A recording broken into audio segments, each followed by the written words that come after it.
Olá, seja bem-vindo ao canal Chave de Leitura. No vídeo de hoje a gente vai conversar sobre Escritos da Casa Morta, do Dostoiévski, que também é conhecido como Recordações da Casa dos Mortos. Esse é o segundo vídeo do nosso projeto Consciência e Absurdo, lendo Dostoiévski no seu bicentenário, do seu aniversário, no seu bicentenário. É o projeto que eu tô fazendo aqui no canal, onde a gente vai ler 4 livros esse ano, em 2021, do Dostoiévski, a título de comemoração do bicentenário dele. Embora em janeiro a gente tenha lido um outro antes de eu decidir fazer o projeto, a gente leu Humilhados e Ofendidos. O primeiro vídeo aqui do canal, então, foi sobre o jogador, o vídeo já saiu. Eu fiz um vídeo extra, um vídeo teórico sobre o Dostoiévski e a religião, que até se relaciona bastante aqui com o assunto que eu vou tratar, eu vou explicar como. Mas esse livro, ele tem assim uma inspiração um pouco autobiográfica, porque ele narra memórias de uma prisão, né, de um personagem que ficou preso numa prisão na Sibéria, uma prisão de trabalhos forçados em Omsk. Esse preso se chamava Alexander Pietrovich e é o personagem criado pelo Dostoiévski. O Dostoiévski não vai contar isso aqui como se tivesse acontecido com ele. Ele cria esse personagem e esse personagem é mencionado por um outro personagem. Então você tem um primeiro narrador, que é um homem que conhece o Alexander que teria sido um senhor de terras, um nobre, mas ele acabou sendo preso por ter assassinado a própria esposa e depois de sair da prisão ele se torna professor, e é quando esse primeiro narrador o conhece. Então esse primeiro narrador vai falar sobre como eles se encontram. O Alexander é um homem assim muito soturno, quieto, antissocial, e o primeiro narrador acaba tendo acesso aos escritos desse homem, aos papéis, ao registro da memória desse homem, e é aí que esse primeiro narrador então descobre que o Alexander esteve preso num campo de trabalhos forçados. O próprio Dostoiévski esteve nessa situação, eu já comentei isso aqui em alguns vídeos, né? O Dostoiévski, ele foi preso por conspiração, ele fazia parte de um círculo intelectual chamado Círculo de Petrachevsky, que era um círculo progressista que discutia ideias socialistas, e o Dostoiévski acaba sendo preso, acusado de conspiração contra o regime czarista.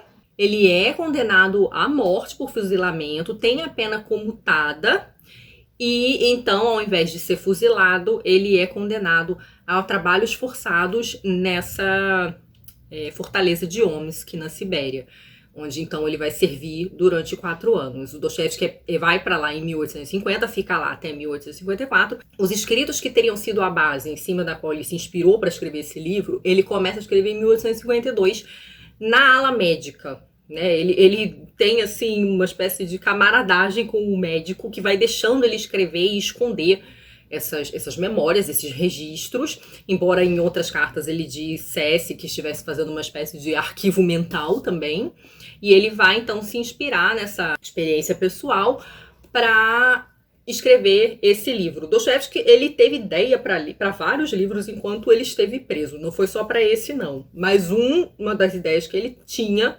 era a de escrever esse livro aqui. Então ele começa a escrever ainda em 1852 e o livro vai ser publicado em capítulos numa revista, se não me engano a revista que era editada pelo irmão dele, entre 1860 e 1862. O protagonista, o Alexander Pietrovich, vai traçando então um panorama dessas suas memórias sobre o que são essas prisões de trabalho forçado, né, com base na sua própria experiência. E ele vai fazendo isso mostrando primeiro a angústia da chegada, como é difícil difícil ficar sozinho, como ele sente a angústia de perceber que ele nunca mais vai estar, um sozinho solidão, mas ao mesmo tempo ele nunca vai estar sozinho, completamente sozinho, com seus pensamentos, nunca.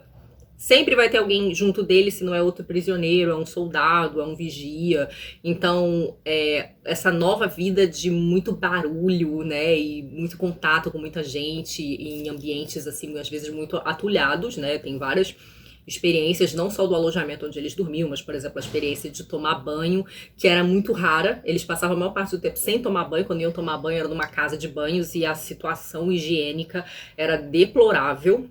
Mas ele vai falando dessa angústia de não conhecer ninguém, de, por exemplo, ele, como tinha origem nobre, ser rejeitado pelas pessoas mais humildes, que eram a maioria. Essa prisão, ela tinha alguns nobres, pessoas de origem humildes, como camponeses, né, que na maioria desses livros de origem russa se chamam de mujiques. Tem pessoas de outras nacionalidades, alguns alemães, alguns poloneses, algumas pessoas islâmicas, kirguizes, né, pessoas do Quirguistão. Então tem pessoas de outras etnias, enfim, um certo caldeirão cultural que existe ali com o qual ele convive, mas que ele vai descobrir, por exemplo, muito contrariado, de que os nobres eram muito mal vistos. Havia um ressentimento dessas classes mais pobres contra os nobres. Os nobres passavam boa parte do tempo, então, sendo hostilizados ali naquele ambiente de prisão. Apesar deles estarem submetidos às mesmas situações ou às mesmas circunstâncias, havia ainda essa distinção aí social muito marcada e muitas vezes uma distinção também cultural. A gente vê que pessoas de determinadas religiões, né, de certas seitas soviéticas muito específicas, ou judeus, como essas pessoas elas vão se distinguindo e se destacando da maioria do grupo. Esse protagonista, então, vai tentando traçar o perfil psicológico dos tipos mais comuns na prisão. Então, ele fala das pessoas que são brigonas, das pessoas que são beberronas. Ele fala, por exemplo, das atividades alternativas que acontecem lá dentro, né, apesar de proibidas, como as pessoas exercem os seus ofícios que exerciam lá fora, como sapateiro, algumas pessoas vendem vodka, outras emprestam dinheiro. Fala das pessoas cruéis, aquelas que cometem crimes e não se arrependem, que tratam a vida das pessoas com muita banalidade, que cometem atos de extrema crueldade. E também aquelas pessoas em quem convivem a crueldade e uma certa bondade, né? E que seriam experiências que teriam alarmado, vamos dizer assim, ou pelo menos intrigado o narrador. O fato de que pessoas pudessem ir na prisão ser simpáticas, ser gentis, serem educadas, serem prestativas, simpáticas, mas terem cometido crimes muito graves, muitas vezes sem sombra de arrependimento, ou narrar o próprio crime como se tivessem feito algo absolutamente cotidiano, enfim. A violência como algo muito banalizado é algo que choca esse narrador, ainda que ele tenha assassinado a própria mulher por causa de ciúme. Esse narrador vai falando também, então, da rotina do presídio, como é que era o trabalho, como eram as festas religiosas, o que mobilizava os prisioneiros, esses trabalhinhos escusos, essas atividades alternativas, a presença dos animais dentro do presídio. Preciso dizer que esse foi um dos meus capítulos, assim, mais angustiantes. Esse livro, ele tem alguns capítulos que são muito angustiantes. Ele é dividido em duas partes e a parte 2 para mim foi a mais difícil, tá? Existe essa narrativa do banho, que é bastante nojenta, né? Para quem tem sensibilidade com coisas escatológicas, se preparem. Existe a narrativa da enfermaria, que é ainda mais nojenta. As condições de higiene eram muito precárias, as pessoas tinham pulga, elas conviviam com percevejo e em grande quantidade. As roupas que se usavam nas enfermarias, elas não eram lavadas. E elas tinham assim, a secreção de um sem número de pacientes. A descrição assim, é horripilante. Um dos capítulos que mais me mortificou é o capítulo 4 da parte 2, chamado O Marido de Akulka. Esse é um capítulo onde se descreve a misoginia, assim, da maneira mais horrenda. É um capítulo sobre homens que desonram uma mulher, que mancham a honra de uma mulher, violentam essa mulher absurdamente. Ela não é violentada só por homens, ela é violentada pela própria família. E, assim, é muito difícil de aguentar o capítulo, assim, foi um capítulo muito pesado pra mim, porque é muito sofrimento infligido a uma pessoa inocente, assim, porque as pessoas são loucas, porque as pessoas são preconceituosas, porque as pessoas são iradas, porque as pessoas são bêbadas, os motivos são torpes. É realmente um capítulo muito difícil de engolir. Esse livro, ele tem momentos que são muito difíceis. Outro capítulo que foi muitíssimo difícil pra mim é o capítulo em que ele fala dos carrascos. Ele vai fazer uma diferença aí entre os carrascos, aquele que é realmente o carrasco que manda, né, o cabeça, enfim, o que arquiteta a maldade, e aquele que executa como um mero funcionário. Mas é um capítulo que fala sobre a tortura, porque esses presos do trabalho forçado eram açoitados, né? Aqui o Paulo Bezerra usa a palavra vergastar, né? Então eu vi uma série sobre a vida do Dostoiévski, onde ele mostra esse período em que ele esteve preso. É uma vara grande, assim, e ela parece que tem uma coisa cortante na ponta. E aí o preso tem que passar numa espécie de corredor. E tem vários homens com essa vara na mão e eles estão prontos para descer a vara, né? E muitas vezes eles podem, assim, ser condenados a tomar de 100, de 50 vergastadas, é assim que fala, enfim, açoites, até 1.000, 1.500. Então, assim, a tortura pode ser horrível e eles ficavam totalmente destruídos, as costas detonadas. Às vezes, a pena não podia ser cumprida no mesmo dia, tudo. Né? Eles iam para a enfermaria se recuperar para tomar o resto da pena, assim. E também esse foi um capítulo, assim, dificílimo de encarar. Então, assim, esse é um livro que tem momentos, tá? Ele é um livro que eu diria que tem altos e baixos. Ele não é um livro inteiro maravilhoso, impactante, não achei, não. Eu acho que ele tem uns momentos um pouco mais parados, um pouco mais arrastadinhos, mas ele tem momentos que são muito impactantes. Apesar de o narrador, em vários momentos, falar da sua angústia, da sua solidão, ele fica muito ressentido mesmo com essa coisa de ser um nobre que não é aceito pelos outros. Ele não é um livro muito focado na angústia desse protagonista, porque ele tem bem mais esse foco panorâmico. Então é a história de várias pessoas diferentes, né, com jeitos diferentes de ser, histórias diferentes de vida. É a história dessas pessoas, mas é uma história que envolve aí a brutalidade, ou que essas pessoas passaram na vida delas, ou a brutalidade que elas cometeram, a brutalidade dentro do presídio, enfim. É uma história que envolve muita brutalidade.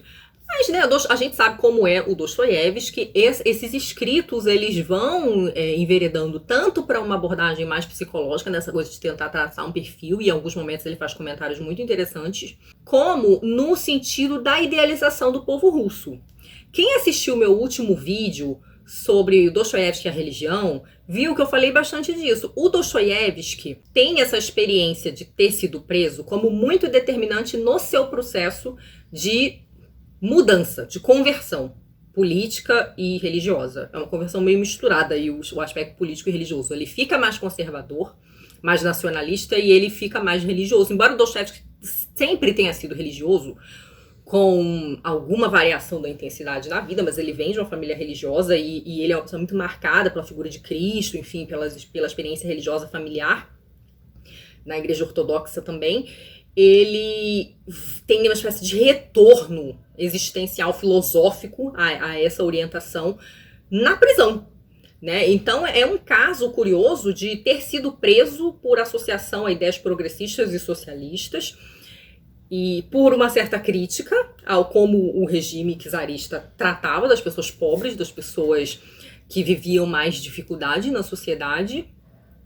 E a pobreza era algo gritante, tanto que ele fala aqui que alguns presos cometiam um crime só para ser preso, porque lá eles poderiam comer mais do que eles comiam fora. Ele fala muito isso sobre a situação dos mujiques, ou seja, dos camponeses, como vários camponeses tentavam ser presos, porque lá eles teriam refeição garantida, talvez não refeição abundante, mas mais do que eles conseguiam ter fora, vivendo como camponeses. Mas essa prisão, ela vai fazer com que o Dostoiévski faça uma adesão muito grande a uma noção tradicionalista, né? Que eu descrevo um pouco melhor, assim, mais minuciosamente nesse vídeo sobre o Dostoiévski e a religião. Mas essa conversão, ela passa pela observação que ele faz do povo russo. E em vários momentos no livro, por exemplo, o narrador faz comentários de idealização desse povo russo. Na página 197, por exemplo, ele diz assim: o traço característico supremo e mais acentuado do nosso povo é o sentimento de justiça e a sede dela. A mania de bancar o galo e de aparecer à frente em todos os lugares e a qualquer custo, mereça ou não mereça a pessoa, não existe em nosso povo. Basta apenas remover a crosta externa, aluviana, e observar o próprio grão mais de perto, com mais atenção e sem preconceito. E qualquer um verá no povo coisas que nem sequer pressentia. Nossos sábios têm pouco a ensinar ao povo. Eu até afirmo o contrário, ainda devem aprender com ele. Então esse é um dos momentos de idealização desse povo mais humilde, né, do povo russo mais humilde, que vai se repetir aqui ao longo do livro e que é muito marcante, muito determinante na conversão do Dostoiévski. O Dostoiévski fica muito marcado por esse senso de servidão, mesmo lá preso. O Dostoiévski teve essa experiência de alguns presos mais humildes que queriam lhe servir. E ele bota essa situação acontecendo com o Alexander Petrovich. E tem também a observação da religiosidade das pessoas lá, como é que essas pessoas humildes viviam a religiosidade, a crença, a fé na prisão. Isso também impacta muito o Dostoiévski. Ele viu muitos atos de caridade lá da comunidade externa de Omsk em relação aos presos, mas ele também vê assim, pequenos atos de solidariedade interna, apesar dele também ver muita brutalidade. Assim, aqui a coisa é bem complexa, né? Não é uma visão unificada, uma visão planificada ou muito inclinada para um lado e outro. Na verdade, o Dostoiévski vê mostras aqui tanto de bondade e devoção como de muita maldade, né? Eu acho que parte dessa visão profunda que Dostoiévski tem sobre a maldade humana, ele vê lá no presídio, tanto com coisas que acontecem lá, como com coisas que ele ouve, né, os presidiários falando, por exemplo, sobre os crimes que eles cometeram. E é possível perceber como certas histórias podem ter inspirado certos personagens do Dostoiévski. Ele narra algumas histórias aqui, por exemplo, que podem ter inspirado o personagem Dmitry Karamazov, né, que podem ter inspirado certos crimes que ele descreve em alguns dos seus livros. Eu aqui não tô querendo dar muito detalhe para quem não leu os outros livros, mas eu consegui pegar algumas coisas que podem ter servido de inspiração tanto para personagens e situações do Irmãos Karamazov, como do Idiota, como do Crime e Castigo. E a gente percebe lendo Dostoiévski que essa questão da maldade humana é muito importante para ele, né? Por que o mal existe no mundo, né? Como é que a gente vive isso? Por que é que a gente cede a isso? E existe alguma maneira de resistir a isso? Essa é a grande perquisição do Dostoiévski, é o mal e o sofrimento na vida humana. E definitivamente o que ele observa, né, nessa experiência de prisão é determinante. E aqui a gente vê vários exemplos disso, assim, né? Tanto dessa maldade como desse sofrimento, mas a gente também vê a esperança. Tem vários momentos em que ele fala do desejo, dos anseios, da esperança dos prisioneiros. Eu separei algumas passagens que foram as minhas favoritas. A primeira delas é uma constatação do Dostoiévski, apesar de toda esse diagnóstico de maldade, de que a prisão não é muito efetiva na reabilitação dos presos, não. Então ele vai dizer assim, página 46 dessa edição aqui. É claro que as prisões e o sistema de trabalhos forçados não reeducam o criminoso. Eles apenas o castigam e salvaguardam a sociedade de futuros atentados dos facínoras contra a sua paz. No próprio criminoso, a prisão e os mais intensos trabalhos forçados amplificam apenas o ódio, a sede de prazeres proibidos e uma terrível leviandade. No entanto, tenho a firme convicção de que o famoso sistema de celas atinge apenas um objetivo falso, aparente, enganador. Suga a seiva viva do homem, enerva-lhe a alma, debilita, assusta e depois nos apresenta uma múmia moralmente ressequida, um semilouco, como modelo de reeducação e arrependimento. É claro que o criminoso que se rebela contra a sociedade a odeia e quase sempre considera a si mesmo o inocente e a sociedade culpada. Ademais, já foi castigado por ela e por isso quase sempre acha que está purificado, que está quites com ela. É interessante porque essa discussão do poder reabilitador da prisão é muito comum hoje ainda, né? Aqui a gente está falando de uma prisão na Rússia do século XIX, né? Década de 1850, mas é uma discussão que se aplica ainda hoje, né? Na página 117 eu separei um fragmento que tem a ver com essa coisa de tentar traçar a psicologia dos detentos ou os perfis psicológicos, que é muito a cara do Dostoiévski, né? Essa abordagem mais psicológica. Ele vai falar um pouco sobre os momentos em que os prisioneiros explodiam, né? Qual a interpretação dele. Ele diz assim: pensando bem, é possível que todo o motivo dessa súbita explosão num homem de quem menos se poderia esperá-la provenha de uma manifestação melancólica e espasmódica de sua personalidade, de uma instintiva saudade do que ele já foi, do desejo de dar a conhecer, de mostrar sua individualidade humilhada, que de repente extravasa e transborda no ódio, na fúria, na perturbação da razão, num ataque súbito, espasmódico. Então ele vê essa explosão como uma espécie de resgate da própria personalidade, né, da própria natureza. É como se a pessoa estivesse ali o tempo inteiro se tolhendo, né, se castrando naquela situação de prisão. E parece que tem um momento que ela precisa extravasar, né? É uma espécie de traçado de perfil. Uma parte muito interessante também tem a ver com o trabalho. Dostoiévski, em vários momentos, fala sobre, primeiro, como a ideia de um trabalho inútil angustia os presos, né? Que eles ficam mais engajados na coisa do trabalho se eles acham que aquele trabalho serve para alguma coisa. Inclusive, um momento maravilhoso do livro é as peças que são executadas no feriado de Natal.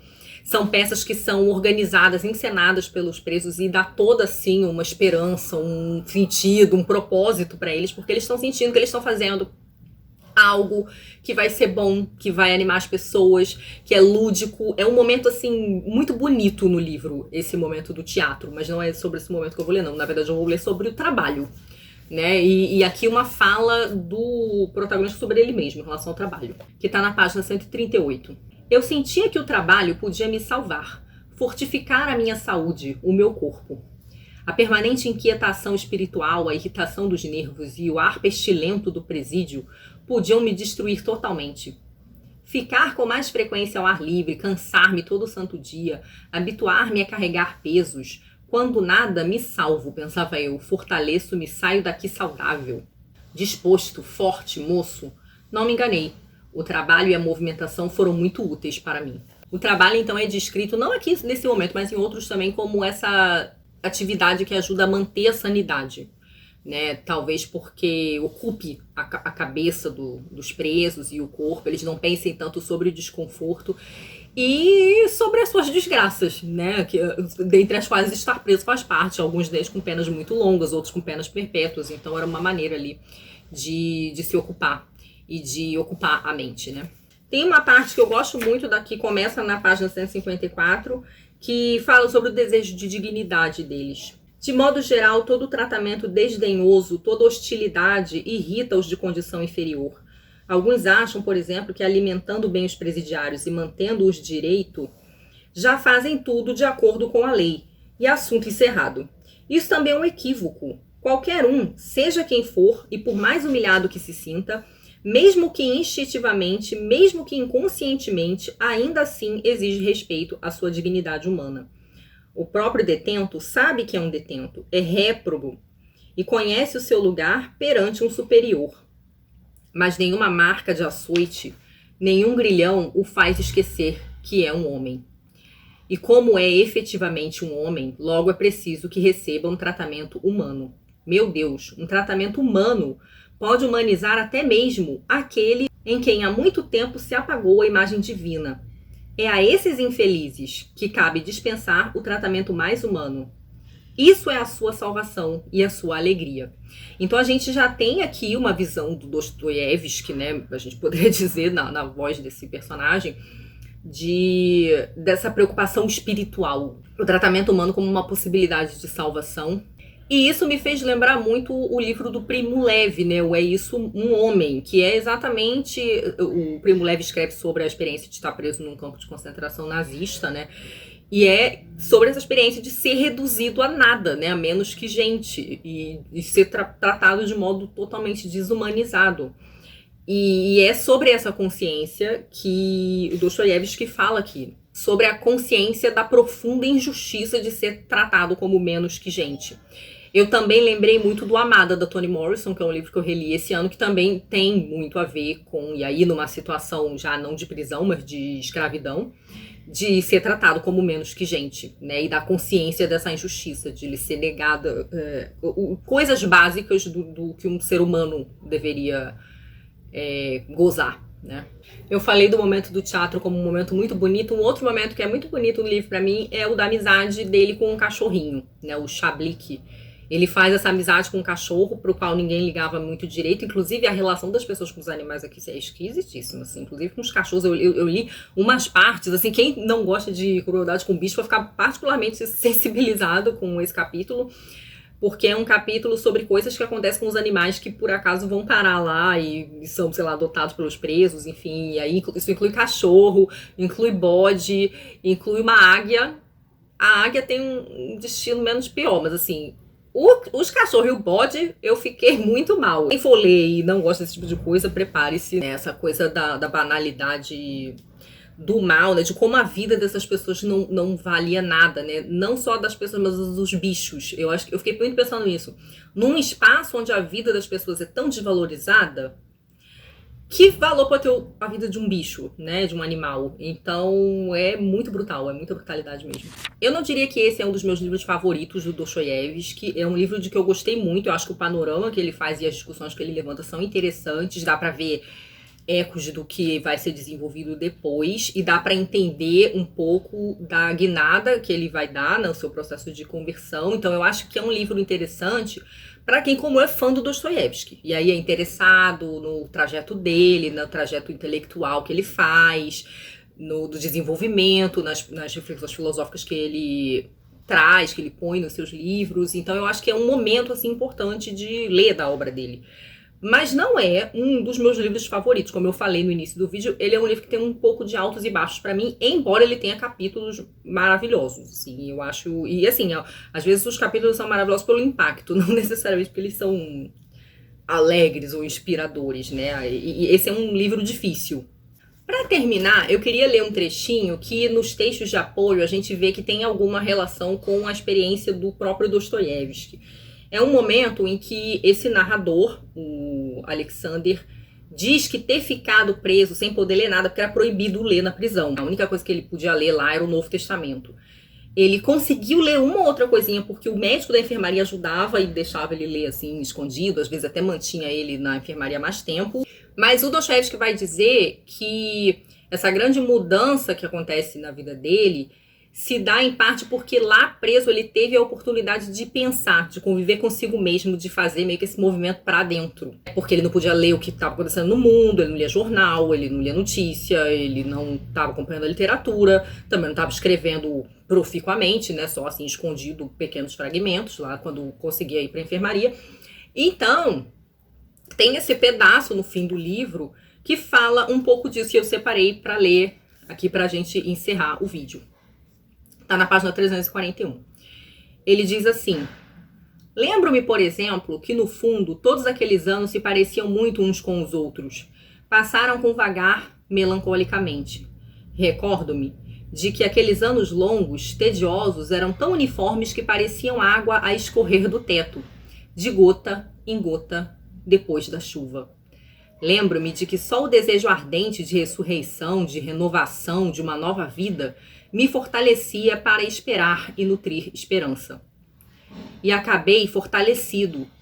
Eu esperava, descontava cada dia que passava, e apesar de ainda faltarem 1000, eu descontava com prazer cada um, me despedia dele, enterrava-o, e com a chegada do dia seguinte me contentava por não mais faltarem 1000 dias, mas 999. Recordo que durante todo aquele tempo, apesar da presença de centenas de companheiros, eu vivia numa terrível solidão. E acabei gostando dessa solidão. Espiritualmente só, eu revia toda a minha vida pregressa. Examinava tudo até os ínfimos detalhes. Refletia sobre o meu passado. Julgava a mim mesmo de forma implacável e severa. E vez por outra até abençoava o destino por me haver concedido aquela solidão, sem a qual eu não teria feito esse auto-julgamento nem essa revisão de minha vida pregressa. E com que esperanças meu coração batia naquele momento? Eu pensava, eu resolvia, eu jurava a mim mesmo que em minha vida futura não haveria mais nem os erros, nem as quedas de outrora. Eu delineava um programa para todo o meu futuro e estava decidido a segui-lo com firmeza. Em mim renascia a fé cega de que eu cumpriria com tudo aquilo, de que era capaz de cumprir. E esperava, clamava pela liberdade, que viesse o mais rápido possível. Queria pôr-me à prova mais uma vez numa nova luta. É importante dizer que essa experiência da prisão diante de pessoas muito más, muito cruéis, inclusive o major, que era a pessoa responsável por eles lá, não eram só os presos com que ele convivia, ajudaram o Dostoiévski a abandonar as ideias com as quais ele flertou nesse ciclo de Petrachevsky, né? Inclusive tem um texto no pós-fácil que fala isso, né? Ele diz assim: o encontro com homens como Gazin e Orlov, que eram alguns dos prisioneiros mais violentos, enfim, foi um acontecimento decisivo na vida espiritual do escritor. Diante dessa realidade, suas antigas convicções desabaram como um castelo de cartas. O rousseauísmo, o humanismo, o utopismo, tudo se despedaçou. O filantropo, que pouco antes pregava misericórdia pelos desgraçados e ensinava que o último entre os homens é teu irmão, agora exige que a sociedade seja protegida dos monstros do quasímodo moral. Ele, de fato, fala desse quasímodo moral, mas, novamente, o livro tem suas contradições, suas complexidades. Ele também fala do sistema prisional como um sistema incapaz de reformar o preso, espiritualmente, psicologicamente. Então, ao mesmo tempo que ele fica horrorizado com esse mal e ele cai em descrença com essas filosofias sobre talvez um bem inato, um poder reformador, ou um poder reformador da razão, por exemplo, que ele vai discutir muito, por exemplo, do Memórias do Subsolo. Ele faz muito essa discussão sobre a psicologia e a desilusão com filosofias que acreditam que a razão, enfim, certos saberes, certos conhecimentos seriam capazes de reformar uma pessoa ou de permitir que ela controlasse plenamente seus desejos e suas ações. Ele vai discutir muito isso no Memórias. Aqui a gente vai vendo um pouco, então, como a experiência bruta do que foi fazendo com que ele abandonasse essas crenças. Uma outra coisa que eu queria falar um pouquinho sobre as traduções. Eu comecei lendo o livro nessa tradução da Nova Alexandria, que foi feita pelo Nicolau Petkov, e eu gostei bastante do texto, tá? O comentário que eu vou fazer tem a ver com o estilo, e não com a adequação, a tradução do russo, porque isso eu sou incapaz, eu não sei russo, tá? Mas eu posso fazer uma observação para quem tá indeciso entre ler essa edição ou essa aqui. Eu comecei lendo nessa e decidi comprar essa porque eu gosto de estudar o Dostoiévski. E as edições da Editora 34 têm mais texto de apoio. Essa aqui tem bem mais texto de apoio do que a da Nova Alexandria. Ela tem textos de tradutora, ela tem textos que foram publicados na época que o livro saiu, ela tem fragmentos de texto do próprio Dostoiévski, carta do próprio Dostoiévski, e carta do próprio Dostoiévski tem na da Nova Alexandria também. Mas ele tem textos críticos, textos sobre o período que ele ficou preso, enfim. Então, para quem estuda Dostoiévski, o material de apoio é mais interessante. Eu tenho outros livros do autor que saíram por essa editora, então eu achei por bem comprar e colecionar. Acabei, inclusive, comprando o Crime e Castigo, que é o livro do próximo vídeo, sobre o qual eu já vou falar daqui a pouco. Mas tem algumas diferenças entre as traduções. Eu diria que o Petkov faz uma tradução que é um pouco mais sintética. E não é que ele coma os fatos, tá? Mas ele escreve de um modo que soa em português um pouco mais sintético. Ele também tem uma tendência a construir as frases e as orações de um modo um pouco mais universalizante. Eu vou ler 2 fragmentos aqui e vocês vão perceber um pouco mais. Então, na hora que a gente vai marcar, por exemplo, passagens, as coisas elas parecem mais impactantes, assim, mais retumbantes na tradução do Petkov. Exatamente porque eu acho que ele tem essa preocupação mais sintetizante, universalizante. Enquanto que o Paulo Bezerra é mais descritivo, ele é mais detalhista, né? E aí eu não sei se ele é mais detalhista porque ele é mais literal, talvez ele esteja um pouco tentando ser um pouco mais fiel à escolha das palavras do Dostoiévski ou aos detalhes que o Dostoiévski escreveu. Isso eu não tenho como saber, porque eu não tenho como comparar com o russo. Mas eu vou ler 2 passagens e vocês vão ver a diferença. A passagem que eu separei aqui do Petkov, ela tá na página 96. Ele vai falar sobre a angústia dos presos com um trabalho que foi inventado, trabalho que era inútil, né? Foi inventado só para eles não ficarem à toa. E aí ele diz assim: todos sabiam que o trabalho era inventado apenas para que os detentos tivessem o que fazer. Esse tipo de trabalho era sempre feito com má vontade, sem disposição, diferente de quando uma tarefa tinha uma utilidade verdadeira, um fim implícito que os entretia durante muitas horas. Nesse caso, assumiam a empreitada mesmo sabendo que nenhum lucro ou vantagem tirariam daquilo, coisa que muitas vezes testemunhei, inclusive como integrante de trabalhos feitos com ânimo e dedicação. Algo que entrava em jogo era o amor próprio. Eu vou ler o mesmo trecho traduzido pelo Paulo Bezerra. Paulo Bezerra, então, traduz assim: Mandavam os presidiários para lá quase unicamente para que não ficassem de braços cruzados, o que eles mesmos compreendiam muito bem. Sempre pegavam nesse tipo de trabalho com indolência e apatia, mas uma coisa quase inteiramente distinta acontecia quando o trabalho era em si mesmo valioso, proveitoso e, sobretudo, quando podiam cumprir a tarefa e ir embora. Então, eram como que tomados de inspiração, e embora não oferissem nenhuma vantagem com o trabalho, eu mesmo vi como se exauriam para concluí-lo com mais rapidez e da melhor forma. Nessas ocasiões, até seu amor próprio como que despertava. Então, acho que dá para perceber aí um pouquinho a diferença. Teve um capítulo que o Paulo Bezerra nomeou como Homens Resolutos. Esse mesmo capítulo, o Petkov nomeou como Facínoras. Esse acho que foi o momento assim que eu fiquei mais... Peraí, resolutos ou facínoras? Né? E uma outra coisa que eu senti um pouquinho de diferença, aí não é uma diferença de sentido, é uma diferença de escolha, de estilo mesmo, é que os xingamentos são muito mais engraçados na tradução do Petkov do que na tradução do Paulo Bezerra. Quando o Petkov traduz, ele vai falar de um bêbado, tem uma hora que ele fala assim, fulano era um pau d'água, e aqui o Paulo Bezerra fala, fulano era um bêbado. Assim, não tem, às vezes não tem muita graça. O personagem tende a se referir de maneiras pejorativas aos alemães. O Petkov traduz como fulano é um salsichão, fulano é um fazedor de salsicha, enquanto que o Paulo Bezerra simplifica para salsicheiro, né? Então eu tendi a achar os xingamentos mais engraçados na tradução do Petkov, e os momentos que são para ser engraçados, eles parecem de fato mais cômicos na tradução do Petkov do que na do Paulo Bezerra. Mas eu diria que se você não é como eu, assim, fanzona do Dostoiévski, que quer ler, que quer estudar, que não sei o quê, e você comprou essa edição da Nova Alexandria, ou se você acha que ela pode ser mais interessante, você gostou mais da capa, é a que tem disponível na livraria da sua cidade, sei lá, não acho que você precisaria procurar da 34 não, tá? Então eu tô fazendo essa explicação só para vocês terem uma noção de quais são as diferenças, né? Para quem gosta de estudar, o Dostoiévski tem mais texto de apoio nessa edição aqui. No Kindle Unlimited, tem uma edição desse livro que, se não me engano, não está traduzida do russo, é uma edição da Nova Fronteira, se eu não me engano, e ela tem um texto de apoio do Otto Maria Carpo. Então eu acho que é isso, o vídeo já tá longo, essas foram as minhas impressões sobre o livro, foi um livro que eu gostei muito de ler, mas novamente, assim, não virou... assim, é difícil concorrer com os Irmãos Karamazov, o Idiota, o Crime e Castigo. E pelo que eu tenho ouvido falar das pessoas, vai ser difícil concorrer com os Demônios também, tá? Mas enfim, é um grande livro ainda assim.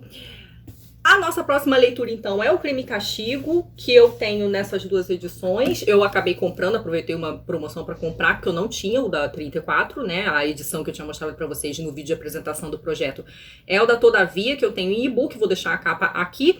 Mas eu, se der tempo, né, porque esse livro é um pouco maior, eu faço também um pouco essa comparação aí do estilo da tradução, obviamente não tem nada a ver com a adequação do russo, né, porque eu não sei russo, mas havendo tempo eu faço uma comparação sim e falo pra vocês dos textos de apoio, se tiverem, né, esse aqui certamente tem, o da Todavia eu não tenho muita certeza. Esse nosso terceiro vídeo, então, vai sair no dia 24 de outubro, então a gente tem aí aproximadamente 2 meses para ler Os Irmãos Karamazov, que pra mim vai ser uma releitura, acho que já é a terceira vez que eu vou ler esse, que é um grande romance, talvez o mais conhecido do grande Dostoiévski. Então é isso, se você leu o Recordação da Casa dos Mortos ou o Escritos da Casa Morta, me diga aí o que você achou, bota aí embaixo suas opiniões, suas impressões de leitura, e quero agradecer a todos pela companhia aqui no canal e no projeto, e também a ajuda dos apoiadores e membros com o meu trabalho.